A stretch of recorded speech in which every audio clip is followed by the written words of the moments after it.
Paris, December 2008. Snow falling. Two entrepreneurs watched taxi after taxi ignore their raised hands.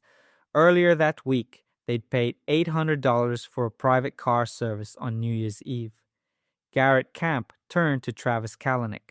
What if we just built the fix ourselves? Camp had spent years in San Francisco keeping a handwritten list of off the books drivers, his only reliable way home after late nights. The gap was obvious. Riders wanted certainty, drivers wanted fares, but no system connected them efficiently. During that Lee Web conference trip, Camp sketched his first idea: buy five Mercedes S Class sedans, split ownership costs with friends, hire drivers. A mini fleet. Kalanick saw the flaw immediately. You'd own depreciating cars, pay for parking garages, manage mechanics. That's a logistics company, not a platform. He pushed Camp toward a different model: build software that matches riders to drivers who already own vehicles. Let the drivers bear the capital cost. Uber would take a percentage of each transaction, pure margin, infinite scale. That distinction, platform versus asset owner, became the entire business model. In traditional dispatch systems, taxi companies owned medallions in vehicles, creating artificial scarcity. In Uber's model, anyone with a commercial license and a car could supply rides.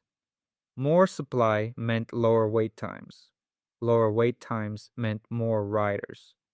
More riders attracted more drivers.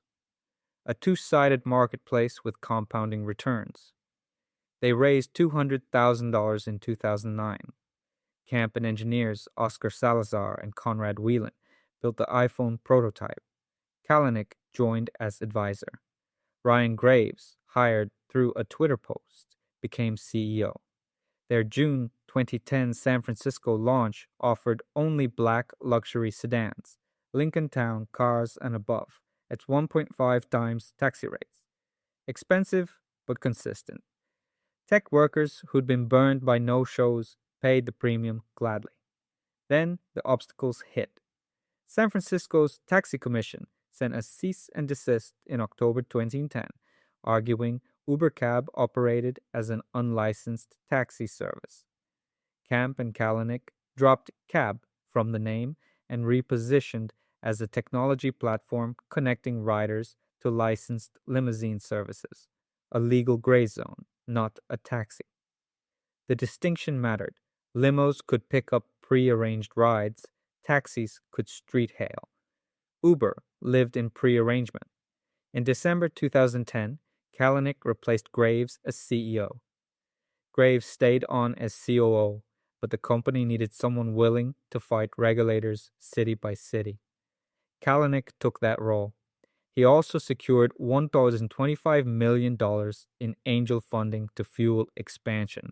The real test came in 2011 when Uber entered New York, where taxi medallions traded for over $1 million each, and the Taxi and Limousine Commission guarded its monopoly fiercely. Uber launched anyway, framing its service as e-hail for black cars, not taxis. The TLC threatened fines. Kalanick hired lawyers and rallied users to lobby city council. Uber stayed live. 6 months later, it launched in Paris. By focusing relentlessly on wait time, tap a button, get a car in under 5 minutes. Uber made convenience the product. Riders didn't care about medallion economics or dispatch radio systems. They cared about knowing exactly when their ride would arrive. That single obsession, certainty, beat incumbents who'd optimize for utilization rates and shift schedules instead of user experience.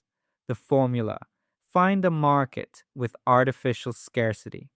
Build a platform that routes around the bottleneck by adding supply. Fight the regulatory battles. Scale before competitors wake up. What daily friction do you tolerate because that's just how it works? The next platform might not come from an industry expert. It might come from someone tired of waiting in the snow.